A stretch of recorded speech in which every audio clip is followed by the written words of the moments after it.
देखो last class में charging charging by induction आप लोग को पढ़ाए थे। और चार्जिंग बाय इंडक्शन में हम लोग क्या सीखे थे कि यदि हमारे पास कोई एक पिथ बॉल है। सपोज करो हमारे पास एक पिथ बॉल है इस तरह का। ये हमारा पिथ बॉल है ना। और इसके नजदीक यदि हम ग्लास रॉड लेकर आते हैं, ये हमारा ग्लास रॉड है जो कि पॉजिटिवली चार्ज था। Good evening sir.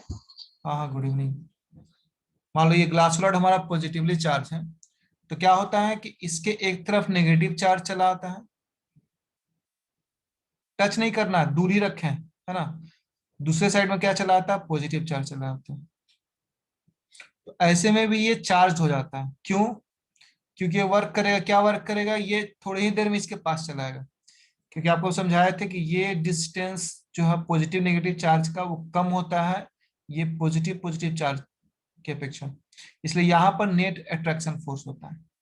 ठीक है। तो चार्जिंग बाय इंडक्शन लगभग क्लियर था आप लोगों को। अब देखिए इस बेसिस पर बहुत सारा क्वेश्चन आता है। क्या क्वेश्चन आता है देखो, डायग्रामेटिकली एक आध हम एक्सप्लेन करने की कोशिश करते हैं आप लोगों को। देखिए जैसे कि यहाँ पर देखिए, इस डायग्राम को देखिए। चलो शुरुआत करते हैं इस डायग्राम से। इस डायग्राम में देखो क्या है? ये दो मेटल का, ठीक है, ये दो हमारा पिथबॉल ही मान लो। ऐसे मेटल स्फेयर ये दे रहा है। मान लो दो मेटल स्फेयर है जिसके कि नीचे का स्टैंड जो है वो इंसुलेटिंग। ठीक है। मेटल स्फेयर का ये जो नीचे का ये स्टैंड है इंसुलेटिंग। ये दो ठो मेटल बॉल है, बॉल ए बॉल बी। हमको ऐसा करना है कि बॉल, देखो फाइनली ये डायग्राम ए में क्वेश्चन है और डायग्राम 4 में आंसर है। आंसर क्या है देखो, कि दोनों का दोनों बॉल चार्ज हो गया, एक पॉजिटिव चार्ज हो गया और एक नेगेटिव चार्ज हो गया। ठीक है। तो ऐसा कैसे हो सकता है? यहाँ पे देखो चार्जिंग बाय इंडक्शन का इस्तेमाल करके हम चाहें तो इन दोनों बॉल को, इन दोनों मेटल बॉल को या मेटल स्फेयर्स को हम लोग पॉजिटिव और नेगेटिव चार्ज कर सकते हैं। करना क्या होगा, बॉल के नजदीक, इस बॉल के नजदीक एक नेगेटिव चार्ज लेकर आओ। सपोज करो इसके पास हम एक नेगेटिव चार्ज लेकर आते हैं। प्लास्टिक को बाल से रगड़ते नेगेटिव हो जाएगा। जब प्लास्टिक को बाल से नेगेटिव हो गया तो ये क्या करेगा, यहाँ के पॉजिटिव चार्ज को अपनी तरफ अट्रैक्ट करेगा। पॉजिटिव चार्ज को अपनी तरफ अट्रैक्ट करेगा, इधर पॉजिटिव चलाएगा। अच्छा, इसका अपोजिट साइड में यहाँ नेगेटिव आ जाएगा। अच्छा, ये इस बॉल के पॉजिटिव चार्ज को अट्रैक्ट करेगा और इधर क्या बच जाएगा, नेगेटिव बच जाएगा। अब ये जो बीच का पोर्शन है जो पॉजिटिव नेगेटिव है एक दूसरे कैंसिल कर देगा। बात समझ में आ रहा है? देखिए इस नेगेटिव रॉड के चलते इस स्फेयर पर एक तरफ पॉजिटिव चार्ज एक तरफ नेगेटिव चार्ज, ये चार्जिंग में इंडक्शन हो गया। बगल वाले पर भी इसका इफेक्ट पड़ा। ये चार्ज एक्चुअली ये दोनों टच करा दिया, टच नहीं है, दोनों में डिफरेंस है। और सॉरी टच है, हाँ ये टच है। टच होने के चलते क्या होगा कि ये एक दूसरे को न्यूट्रलाइज कर देगा। ये पोर्शन का चार्ज एक दूसरे को कैंसिल कर देगा। तो बचे क्या, देखो यहाँ पर जैसा कि हो रहा। ठीक है। अब जैसे ये न्यूट्रलाइज कर देगा दोनों दोनों स्फेयर्स को हम अलग कर देंगे। देखो यहाँ पर जैसे अलग कर दिया गया। यहाँ पर पहला स्टेप, चार्ज रॉड को लेकर आए हैं, एक तरफ पॉजिटिव नेगेटिव आ गया। जैसे यहाँ पर देख लो ये बीच का पोर्शन दिखाया नहीं है, बीच का पोर्शन खत्म हो गया कंडक्शन के चलते, है ना। टच है तो एक दूसरे कैंसिल कर देगा, फ्लो कर जाएगा, इलेक्ट्रॉन पॉजिटिव को जाके कैंसिल कर देगा। उसका दोनों को अलग कर देंगे, ये अपनी जगह पर रखेंगे। ये जो नेगेटिव रॉड है उसको अपनी जगह पर रखेंगे, ये जो है नेगेटिव बॉल दिखाया हुआ। फिर दोनों को क्या करेंगे, थोड़ा सेपरेट कर देंगे और इसको हटा देंगे। देखो इस स्टेप में इसको हटा दिए। अब क्या होगा, इसका बचा हुआ पॉजिटिव चार्ज जो एक किनारे था वो पूरे में फैल जाएगा और इसका जो नेगेटिव चार्ज जो एक साइड में था वो भी फैल जाएगा। तो यहाँ गड़बड़ किया है, एक्चुअली यहाँ नेगेटिव एक साइड में दिखाना सर चाहिए हम था और लास्ट बार में सर हम चला। नेगेटिव बॉल भी पॉजिटिव बॉल भी ले सकते हैं। एक सेकंड, क्या बोले? हाँ हम नेगेटिव जो बॉल लिए हैं उसकी जगह हाँ पॉजिटिव बॉल ले सकते हैं। हाँ, पॉजिटिव लीजिएगा तो क्या होगा, इधर नेगेटिव आएगा, इधर पॉजिटिव आएगा, फिर इधर नेगेटिव आएगा, फिर पॉजिटिव आएगा। तो सिर्फ पॉजिटिव पॉजिटिव बन जाएगा। अगर यहाँ पर आप पॉजिटिव लीजिएगा तो देखिए क्या होगा। सपोज करो यहाँ हम पॉजिटिव बॉल लेते हैं। अगर यहाँ आप पॉजिटिव लीजिएगा देखिए क्या होगा। अगर पॉजिटिव रॉड लेकर आते हैं, ये नेगेटिव चार्ज हो जाएगा, ये पॉजिटिव चार्ज हो जाएगा, ये नेगेटिव चार्ज हो जाएगा, ये पॉजिटिव चार्ज हो जाएगा, ये तो एक दूसरे कैंसिल कर देगा। ठीक है। हम्म, अब क्या करना है, इसको अपनी जगह पर बनाए रखे और दोनों को अलग कर देना है। तो ये क्या हो जाएगा, दोनों को अलग कर दोगे तो होगा क्या, ये नेगेटिव दे लेगा, ये पॉजिटिव। अंतर बस ये आएगा कि ए यहाँ पर नेगेटिव हो जाएगा, बी पॉजिटिव हो जाएगा। जबकि नेगेटिव लेकर आओगे तो ये पॉजिटिव होगा और ये नेगेटिव होगा। ठीक है, ये तो इस डायग्राम की बात है। हम लोग बात करते हैं सेकेंड डायग्राम। अब देखो इस डायग्राम में देखो क्या हुआ।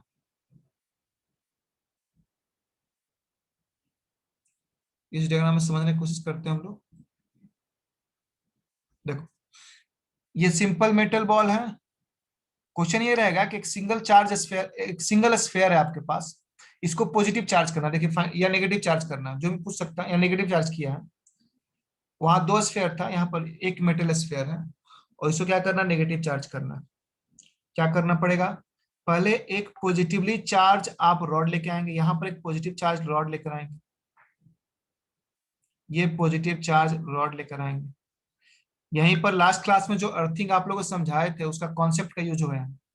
पहले देखिए पॉजिटिव चार्ज रॉड लेकर आए तो क्या होगा, चार्जिंग इंडक्शन चलते, नेगेटिव चार्ज इधर खींच के चला आएगा, पॉजिटिव इधर आ गया।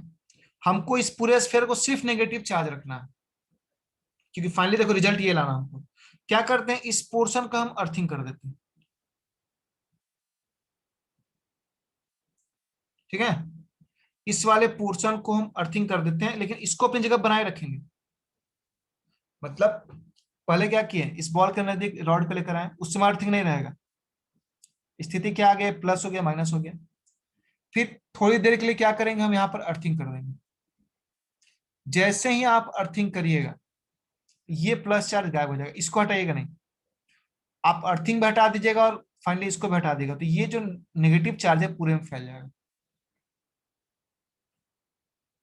तो ये भी हुआ चार्जिंग बाय इंडक्शन। किसी भी स्फीयर को हम इस तरीके से क्या कर सकते हैं, आप लोग ये डायग्राम बना लीजिएगा, नोट्स में अगर बनाना चाहें तो इस डायग्राम के साथ स्टेप वाइज बना सकते हैं आप। हाथ की जगह अर्थिंग दिखा दीजिएगा, हाथ की जगह ऐसे अर्थिंग को देखो, ऐसे दिखाते हैं। ठीक है, फिर अर्थिंग भी हटा देना है और बॉल को भी हटा देना, तो ये फैल जाएगा। ऐसे मान लो इसको पॉजिटिव चार्ज करना रहता तो, मान लो इस पूरे स्फीयर को हम पॉजिटिव चार्ज करना चाहते हैं, तो क्या करते हैं हम लोग, तो इसके पास हम लोग नेगेटिव रॉड लेकर आते हैं। जब आप नेगेटिव रॉड लेकर आते तो ये पॉजिटिव चार्ज खिंचा के चला आता, यहाँ नेगेटिव चार्ज भर देता, तुरंत हम इसका अर्थिंग कर देते। ठीक है, और एक के बाद अर्थिंग और ये दोनों हटा देते। जब अर्थिंग हटाते तो ये गैप, जब ये हटाते तो ये पॉजिटिव पूरे में फैल जाता है और ये पूरा पूरी प्लस प्लस प्लस हो जाता है।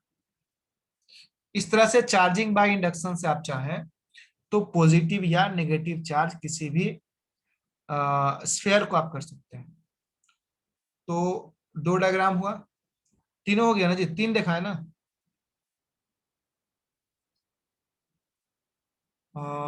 एक ये हुआ, अच्छा ये दोनों तो सेम ही, अच्छा चलो ये दो हो गया, चलो ठीक है, एनीवे इतना ही था। अच्छा ये देखो, ये जो है ना, ये हमारा मेटल डिस्क है, इससे हम पता कर सकते हैं कोई चीज चार्ज है या नहीं। देखो होता क्या है, जैसे मान लो हमारे पास एक चार्ज रॉड है। ठीक है, जैसे ही चार्ज रॉड को हम लेकर आते हैं इसके पास, ये देखो ऊपर मेटल लगा रहता है, इसको बोलते हैं इलेक्ट्रोस्कोप बोलते हैं। याद रखिएगा, इसी को इलेक्ट्रोस्कोप बोलते हैं। इलेक्ट्रोस्कोप में क्या होता है, ऊपर देखो यहाँ लगा हुआ हमारा एक मेटल मेटल डिस्क टाइप का होता है, या मेटल एक लगा रहता है। इसका कनेक्शन जाता है यहाँ होते हुए, ये देखिए पतला सा ये कॉर्क लगा हुआ, कॉर्क से हल्का सा होल बना के इसको अंदर को ले जाते हैं, ये ब्रास रॉड रहता है, मतलब ये भी कंडक्टर है, ये भी कंडक्टर है, और इवन कि यहाँ जो लगा रहता है ये भी एक कंडक्टर है। इस टाइप का, मतलब एक जो आप लोग देखते होंगे, जो रिबन जो हम लोग बांधते हैं, रिबन शेप का होता है ये, लेकिन ये गोल्ड का बना रहता है, या एल्युमिनियम का भी ले सकते हैं, कोई भी एक मेटल ले सकते हैं। अब जैसे ही आप मान लो पॉजिटिव रॉड को इसके पास ले जाते हैं, मान लो एक पॉजिटिव रॉड है, आप इसको इसमें टच करा दो, पास मत ले जाओ, इसमें टच करा दो। जैसे ही इसमें टच करा दोगे क्या होगा, पॉजिटिव चार्ज इसमें अंदर चला जाएगा, चूंकि कंडक्टर है, और ये इधर जाएगा और इधर जाएगा, तो क्या होगा, ये फैल जाएगा। शुरू में एक्चुअली ये चिपका हुआ रहता है एक दूसरे से, ये जो गैपिंग देख रहे हो है ना, एक रिबन टाइप का ऐसा शेप बना के हम लोग रख देते हैं। शुरू में ये शेप बिल्कुल ऐसे चिपका हुआ रहता है।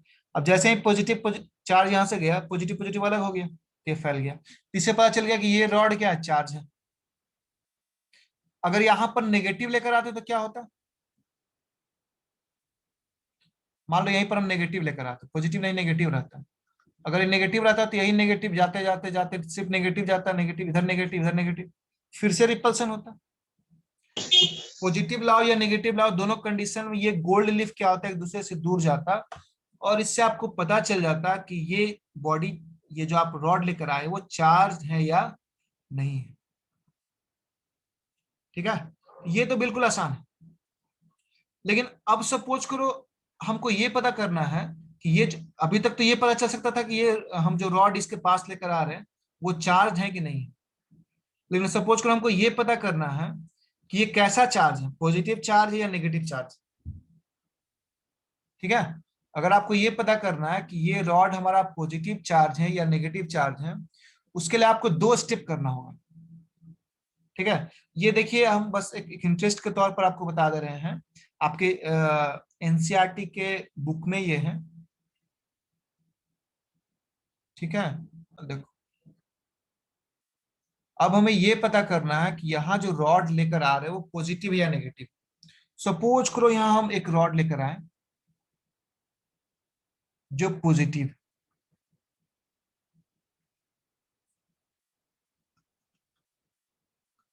और इधर से रॉड लेकर आए हैं जो नेगेटिव। हमको पता करना है कि कौन रॉड पॉजिटिव है कौन रॉड नेगेटिव, हमको पता नहीं है। बेसिकली हमको चेक करना है पॉजिटिव या नेगेटिव है, लेकिन हम जान रहे हैं कि ये पॉजिटिव है या नेगेटिव है। तो आप गोल्ड लिप से कैसे चेक करिएगा, क्योंकि जैसे आप इसको टच कराइएगा ये फैलेगा, पॉजिटिव टच कराएगा तब भी ये फैलेगा, नेगेटिव टच करेगा तब भी ये फैलेगा। तो आपको पता करने के लिए क्या करना होगा, पहले ही इसको पॉजिटिव चार्ज कर देना होगा। आप कुछ ऐसा करिए कि ये पहले से पॉजिटिव चार्ज रहे।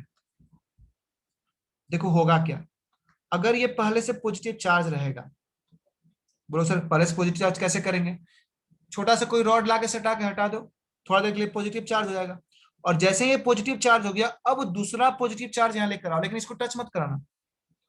सबसे पहले एक पॉजिटिव रॉड लाना, इसको टच करा देना, ये पूरा पॉजिटिव हो जाएगा। तब अब उस रॉड को लाना जिसका पता करना है कि पॉजिटिव है कि नेगेटिव। अब जैसे ही आप इसको लेकर आओगे, अब देखो क्या होगा, ये पॉजिटिव है। अब देखो ये जो पॉजिटिव है दूर रखना, नजदीक नहीं। ये क्या करेगा, ये किनारे वाला क्या करेगा, रिपल्स करेगा। हाँ ये नेगेटिव को अट्रैक्ट करेगा, ये नेगेटिव को अट्रैक्ट कर लेगा ना, इस रॉड के नेगेटिव को अट्रैक्ट करेगा ना। Yes sir. जब नेगेटिव को अट्रैक्ट करेगा तो यहाँ पॉजिटिव का संख्या और बढ़ेगा घटेगा, सो बताओ, और बढ़ेगा। तो जितना ये फैला हुआ था उससे और ज्यादा फैल जाएगा। तो पहले के पोजीशन से अगर और फैल गया तो समझ लो कौन सा रॉड है, ये पॉजिटिव रॉड है। क्योंकि पॉजिटिव रॉड लाते हैं क्या होता है, ये नेगेटिव को खींच लेगा, जब नेगेटिव को खींचेगा तो इसके लास्ट वाले पोर्शन में पॉजिटिव बढ़ जाएगा, तो ये और फैल जाएगा। ठीक है, ये पहला कंडीशन है। दूसरा, जब हम नेगेटिव लेकर आएंगे तो क्या होगा, देखो जब यहाँ नेगेटिव लेके आएंगे तो क्या होगा, ये पहले से पॉजिटिव रहेगा, ये पहले से पॉजिटिव रहेगा। अब देखो क्या होने वाला है, पहले से थोड़ा फैला हुआ है ये, अब नेगेटिव लेके आए तो क्या हुआ, ये पॉजिटिव को ऊपर को खींचेगा। नेगेटिव तो पॉजिटिव खींचता है ना, तो जब ये पॉजिटिव को खींचेगा, जैसे कि गोले में क्या होता था, इधर पॉजिटिव खींचा जाता था, अपोजिट साइड में नेगेटिव, पॉजिटिव खींच लिया तो अपोजिट साइड में क्या खींचाएगा, यहाँ नेगेटिव आएगा। नेगेटिव आएगा तो ये थोड़ा सा अंदर की ओर सिकुड़ जाएगा। ठीक है, तो इसका डिस्टेंस थोड़ा कम हो जाएगा, पहले की अपेक्षा ये झुक जाएगा, जबकि पहले में क्या हो रहा था, पहले की अपेक्षा ये बड़ा हो जा रहा था। इस तरह से हम पता कर सकते हैं इलेक्ट्रोस्कोप से कि कोई बॉडी पॉजिटिव चार्ज है या नेगेटिव चार्ज। ठीक है, कोई डाउट है इसमें? देखिए हम पूरा कोशिश किए क्लियर करने का, अगर नहीं क्लियर हुआ तो आपको इस वीडियो को रिपीट करना पड़ेगा आप लोग को।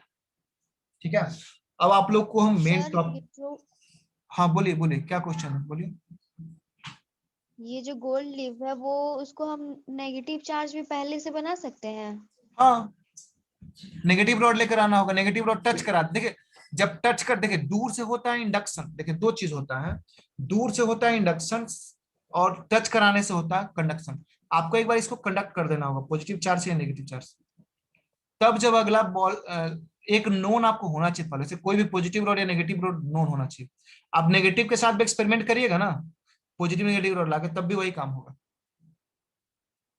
ठीक है, चलिए अब जो हम लोग क्या करते हैं, अब हम लोग मेन आते हैं, जो हम लोग को टॉपिक पढ़ना है, कूलम्स लॉ। बहुत इंटरेस्टिंग, बहुत ही शॉर्ट में और बहुत ही बेहतरीन तरीके से हम बताने की कोशिश करेंगे। और आप लोग ध्यान से देखिए, चूंकि आपके एग्जाम में ये आएगा, आप लोग का सिलेबस बहुत लिमिट किए हुए हैं, लेकिन हम तो पूरा पढ़ा रहे हैं। हम लोग शुरुआत करेंगे कूलम्स लॉ का। कूलम्स लॉ, देखिए हम कोशिश कर रहे हैं राइटिंग जितना क्लियर हो। स्पेलिंग देख लो, COULOMB Coulomb's law. Coulomb's law जो होता है, इसका स्टेटमेंट मेनली आपको एग्जाम में लिखना है। दो तरह का स्टेटमेंट, एक थ्योरेटिकल स्टेटमेंट है और एक मैथमेटिकल स्टेटमेंट है। तो थ्योरेटिकली ये क्या कहता है, एग्जैक्ट यही पॉइंट लिखेगा। It states that the force between two point charge, examiner आपसे ये वर्ड खोजेगा पॉइंट, इसको हम अंडरलाइन कर दे रहे हैं। एग्जाम में ये पॉइंट वर्ड जरूर लिखिए, पॉइंट चार्ज के लिए वैलिड है। पॉइंट मतलब छोटा चार्ज की बात होती है। Force between two point charges is number 1, पहला इज सच दैट लगा दो, इज सच दैट, कुछ इस तरह से होता है। मतलब आपके पास दो चार्ज हैं, आपको हम बताए थे कि यदि आपके पास दो चार्ज हैं, पॉजिटिव पॉजिटिव हो या पॉजिटिव नेगेटिव हो, लाइक चार्जेस हो या अनलाइक चार्जेस हो, उनमें क्या होता है, या तो अट्रैक्शन होता है, रिपल्सन होता है। तो यहाँ पर आपको मैग्नीट्यूड जानना होगा ना, दो चार्ज में अट्रैक्शन हो रहा, रिपल्सन होगा, तो आपको मैग्नीट्यूड जानना पड़ेगा। ठीक है, फोर्स कितना लग रहा है, क्योंकि साइंस फिजिक्स क्या करता है, मैग्नीट्यूड का टर्म बताइए। हम बोले बहुत ज्यादा फोर्स लग रहा है, कम फोर्स है, ये कोई मीनिंगफुल नहीं। तो कूलम्स लॉ का मेन काम है कि दो चार्ज के बीच में जो इलेक्ट्रिक फोर्स लग रहा है उसका वैल्यू देना। तो उसका वैल्यू के लिए थ्योरेटिकली पहले ये क्या कहता है कि force between two point charges such that, number 1, ये दो पॉइंट पर अपनी बात कहता है। पहली पॉइंट ये कहता है सच दैट इट एक्ट्स, पहली बात, it acts along the line joining center of two charges। ये इस तरह से काम करता है, ये हमेशा काम करेगा जो चार्ज का जो लाइन एक्ट कर रहा है। मतलब ये देखो, जैसे मान लो ये हम एक लाइन खींचते हैं,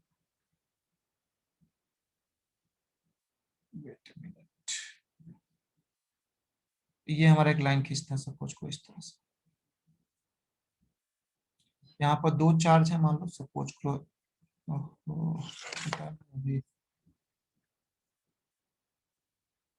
ये हमारे पास दो चार्ज है, थोड़ा चार्ज का साइज हम बड़ा दिखा रहे हैं, जिसका ये सेंटर है चार्ज का, ये भी एक चार्ज है जिसका एक सेंट्रल पॉइंट लगभग है। तो इन दोनों के बीच में जो फोर्स काम करता है वो क्या करता है, वो लाइन पर काम करता है, इसी लाइन पर, ये सेंट्रल लाइन पर काम करता है। जैसे मान लो ये दोनों का दोनों अगर पॉजिटिव है, ये भी पॉजिटिव है, ये भी पॉजिटिव है, तो ये क्या करेगा, इसको इधर की ओर धक्का देगा। मान लो ये Q1 है, मान लो ये Q2 है, तो Q2 जो Q1 जो Q2 को ढकेलेगा, इधर की ओर ढकेलेगा, देखो, जबकि ये भी इसको धक्का देगा, इधर की ओर देगा। ठीक है, चलो इस फोर्स का नाम देते हैं 2-1, फोर्स ऑन 2, ये चार्ज 2 है ड्यू टू 1, या फोर्स ऑन, इसको देते हैं फोर्स ऑन 1 ड्यू टू 2।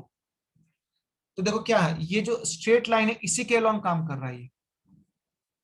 ये बहुत इंपॉर्टेंट, एग्जामिनर ये सब लिखिएगा तो इंप्रेशन बनता है ना, अगर ये क्वेश्चन आएगा, और आएगा ही।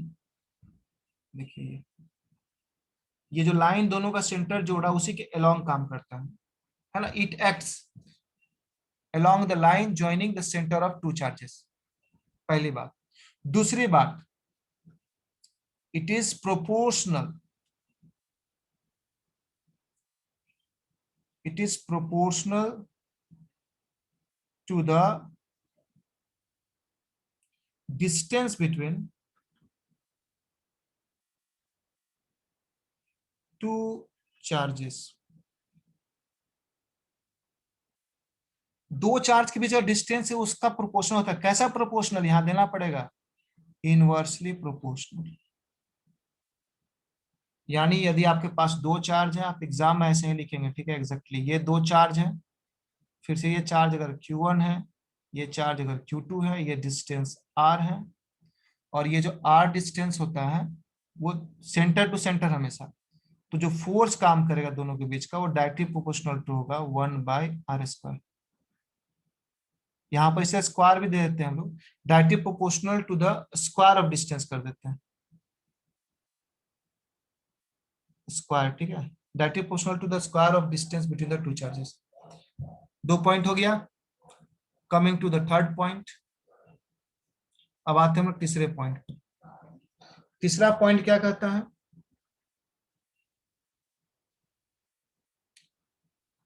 It is directly proportional.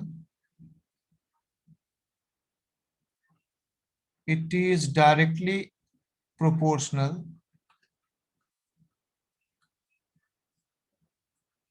to the product of magnitude of two charges. इसका क्या मतलब है? यदि हमारे पास दो चार्जेस, सपोज करो ये Q1 है, ये Q2 है, इसका वैल्यू Q1 है, इसका वैल्यू Q2 है, तो F जो होगा वो डायरेक्टली प्रोपोर्शनल होगा दोनों के मैग्नीट्यूड का, मतलब Q1 का मॉड और Q2 का मॉड. हमेशा मैग्नीट्यूड लेते हैं हम लोग, पॉजिटिव नेगेटिव साइन ले लेते हैं. हो सकता है माइनस Q होता है, फिर भी उन्हें क्या लेंगे? Q1 और Q2 लेंगे. और चौथा पॉइंट क्या है? इट डिपेंड्स ऑन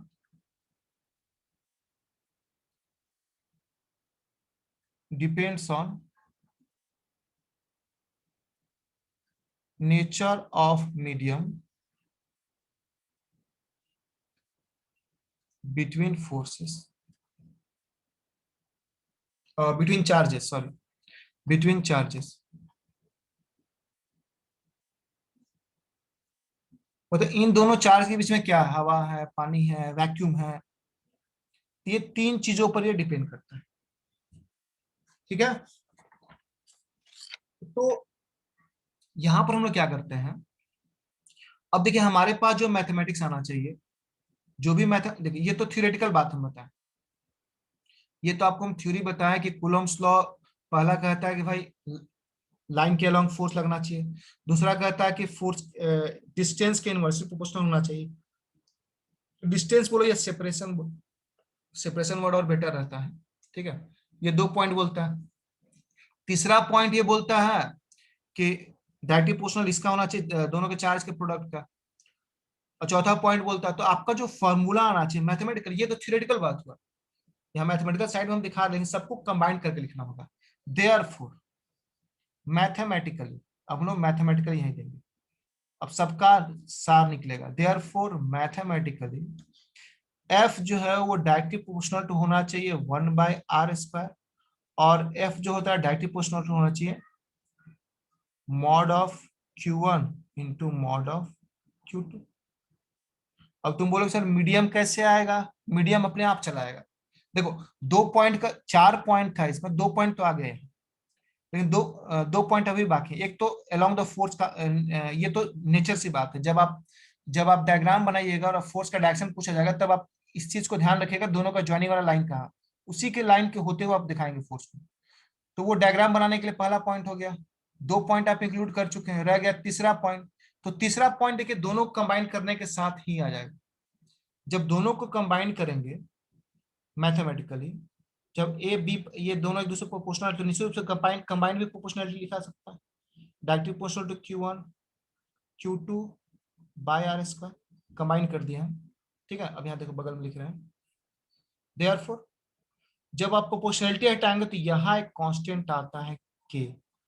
अब आपको जान के, और ये कई बार ऑब्जेक्टिव भी पूछा है ये, कि इन सब क्वांटिटी में से ये जो के है, जब भी प्रोपोर्शनलिटी हटाता है किसी मैथमेटिक्स में तो कांस्टेंट आता है, तो ये जो के है यही बताता है कि मीडियम का नेचर क्या है। तो चौथा पॉइंट भी आ गया।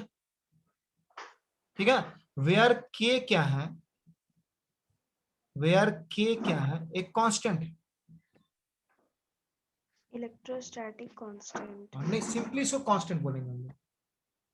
ठीक है, लेकिन देखिए ये एक बहुत ही बहस का मुद्दा बन जाता है कभी कभी कि के क्या है। के को हम अगला पेज में लिखते हैं, ठीक है, के का डिटेल लिखते हैं, यहाँ नहीं लिखेंगे।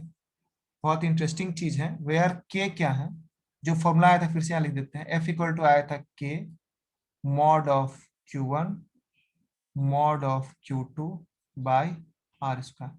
वेयर के क्या है, वेयर के, देख के को हम स्मॉल लिख रहे हैं ना, क्योंकि के से हम आगे कुछ और भी दिखाने जा रहे हैं, इसलिए यहाँ पर के। वेयर के क्या है, ए कांस्टेंट, या इसको प्रोपोर्शनलिटी कांस्टेंट बोल सकते हैं। सबसे बेटर होता है प्रोपोर्शनैलिटी, प्रोपोर्शनैलिटी कांस्टेंट इसको बोलते हैं। और सबसे बड़ी बात, हुज वैल्यू, इसका वैल्यू जो होता है, हुज वैल्यू डिपेंड ऑन, किस पे डिपेंड करेगा, चलिए बताइए। एक तो आप लोग बता चुके हैं, डिपेंड ऑन फोर्थ पॉइंट। देखिए फोर्थ पॉइंट यहां आना चाहिए था ना। फोर्थ पॉइंट क्या है, नेचर ऑफ मीडियम। ठीक है, तो यहां पर जो k value depend on nature of medium. ठीक है, depend on nature of medium. And एक और यहां जुटेगा, and system of unit use. ये तो हम सिस्टम ऑफ यूनिट यूज, आप कौन सा यूनिट सिस्टम यूज कर रहे हैं, सिस्टम ऑफ यूनिट यूज्ड। एक देखिए बड़ा इंटरेस्टिंग चीज आपको बताते हैं, ये जो के है, कई बार ऐसा होता है कोई इक्वेशन आता है, के का जो वैल्यू होता है वो 1 होता है, और के यूनिटलेस और डायमेंशनलेस होता है। ठीक है, तो देखिए ये के पर तो बहुत एक लंबा लेक्चर एक तरह से, कभी कभी के डायमेंशनलेस आता है, कभी कभी के का यूनिट होता है, मतलब ये जो कांस्टेंट आता है ये तो हम यहाँ लाए। कहीं कहीं यहाँ जो बहुत सारे इक्वेशन ऐसे जिसमें प्रोपोर्शनलिटी कांस्टेंट वगैरह आता है, उसका यूनिट नहीं होता, वो डायमेंशनलेस होता है। ठीक है, तो ये के जो है अगर इसका यूनिट है, ठीक है, तो दो कांस्टेंट दो तरह का होता है। देखो बेसिकली आपको बता दें, बहुत बेसिक सा एक चीज बता देते हैं, जब भी फिजिक्स पढ़ेगा बार बार आएगा। कांस्टेंट दो तरह का होता है, एक होता है मैथमेटिकल कांस्टेंट, मैथमेटिकल, पढ़ लीजिएगा बाबू, कुछ मैनेज करो तुम लोग भी। एक होता है मैथमेटिकल कांस्टेंट और एक होता है फिजिकल कांस्टेंट।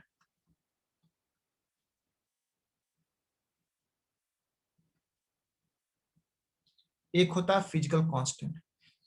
ठीक है, ये जो मैथमेटिकल कांस्टेंट होता है इसका सिर्फ वैल्यू होता है। ठीक है, और ये कोई पार्टिकुलर कंडीशन के लिए वैलिड होता है। जैसे कुछ कुछ कांस्टेंट होता है, जैसे एक तुम लोग पढ़ोगे 12th में पढ़े हो, 11th में था, रिनॉल्ड्स नंबर,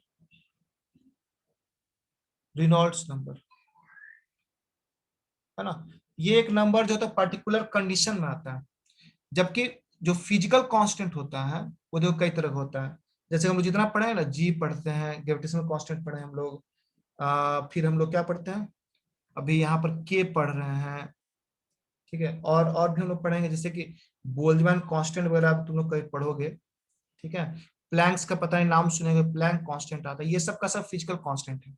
इसका क्या होता है, यूनिट भी होगा, डायमेंशन भी, यूनिट डायमेंशन से भी हो सकता है, लेकिन इसमें यूनिट और डायमेंशन कोई चर्चा है, सिर्फ नंबर होता है मैथमेटिकल कांस्टेंट। इसलिए इसको कांस्टेंट सिर्फ बोलना काफी है। लेकिन आप लोग कई बार आएगा, कई क्वेश्चन पूछता है सर किसी किसी कांस्टेंट का यूनिट होता है, किसी किसी का सिर्फ नंबर होता है, तो वो दो तरह कांस्टेंट होता है, मैथमेटिकल और फिजिकल कांस्टेंट। ये फिजिकल कांस्टेंट है, इसका यूनिट भी है और डायमेंशन भी है। ठीक है, अच्छा एक और बात, आप लोग पढ़े हुए हैं हमेशा से कि किसी वैल्यू, मान लो 50 है, 50 को क्या हम 50 को क्या हम 10 गुना ए लिख सकते हैं, एक वेरिएबल बोल सकते हैं क्या, एक वैल्यू 5 रखें तो 50 हो जाएगा। बात समझ रहे हो, तो किसी भी एक कांस्टेंट को हम किसी एक कांस्टेंट टाइम्स मल्टीप्लाई करके एक वेरिएबल के साथ रख सकते हैं। ठीक है, वैसे ही हम क्या करने जा रहे हैं, ये सुविधा के लिए है। ये न्यूमेरिकल बनाने के लिए है कि इन एसआई यूनिट में क्या कहा गया कि के का वैल्यू, देखो के का वैल्यू साइंटिस्ट डिसाइड करते हैं, के का वैल्यू तो बताया गया 9 10.9 बोला गया। के का वैल्यू वैज्ञानिकों द्वारा in SI unit for vacuum, यहाँ मीडियम क्या हो गया, वैक्यूम हो गया। एसआई यूनिट में के का वैल्यू अगर वैक्यूम है तो होता है 9 × 10⁹ और इसको देखो ऐसा लिखा जाता है 1/4 एप्सिलॉन। इसको देखो एप्सिलॉन बोलते हैं, इसको थोड़ा सा और अच्छा से लिखते हैं। इसका सबसे बेस्ट तरीका है ऐसे लिख के बीच में सी लिख के बीच में काट दो और यहाँ 0 दे, इसको एक्चुअली एप्सिलॉन नॉट बोलते हैं। बस जस्ट वही बात है, जैसे 50 को हम 10 गुना ए लिखते हैं ना, वैसे 9 × 10⁹ को हम लिख रहे हैं 1/4 पे एप्सिलॉन नॉट। यहाँ पर सवाल उठता है कि सर इसको आप सिंपली ऐसा क्यों नहीं लिखे, 50 गुना, मान लो 50 गुना ये एप्सिलॉन नॉट भी तो दे सकते थे। हमको क्या करना था, किसी को भी एक कांस्टेंट टाइम्स 50 को कितना से मल्टीप्लाई करेंगे इतना देगा तो निकाल सकते, इससे डिवाइड कर देंगे निकल जाएगा। लेकिन ऐसा ही क्यों लिखे, इसके पीछे देखो सिंपल सा लॉजिक है। हम लोग क्या करना, आगे चल के बहुत सारा ऐसा मैथमेटिक्स आने वाला है। हम लोग जनरली क्या करते हैं, 3 4 तरह के सरफेस को डील करते हैं। जैसे कि स्फीयर को डील करेंगे, मान लो स्फीयर के ऊपर चार्ज फैला हुआ है, इसको डील करना है। आप जानते हैं स्फीयर का फॉर्मूला क्या था, 4πr²। किसी भी स्फीयर का सरफेस का फॉर्मूला होता है 4πr²। आप किसको डील करिएगा, एक सर्कल को मान लो डील करिएगा, वहां भी पाई आता है πr², इसलिए पाई को इंक्लूड करना जरूरी था, पाई आ गया। अब 4π ही क्यों लिया गया, क्योंकि जनरली जो हम लोग न्यूमेरिकल करेंगे वो सिमेट्री बेस्ड करेंगे। सिमेट्री जनरली सबसे बेस्ट सिमेट्री सर्कुलर होता है, और सर्कल का जो सिमेट्री होता है उसका फॉर्मूला जो होता है, उसका सरफेस का फॉर्मूला होता है 4πr²। तो ये यहाँ दे देने से फायदा ये हुआ कि आगे न्यूमेरिकल में पाई जल्दी नहीं आएगा, वो पाई इसको खा जाएगा। न्यूमेरिकल सॉल्व करते समय ये पाई उसको खा जाएगा, खत्म कर देगा। ठीक है, इसीलिए क्या किया गया है, यहाँ पर 4π को ही इंक्लूड किया गया है। तो सिमेट्री को सेटिस्फाई करने के लिए फॉर्मूला लिखा गया।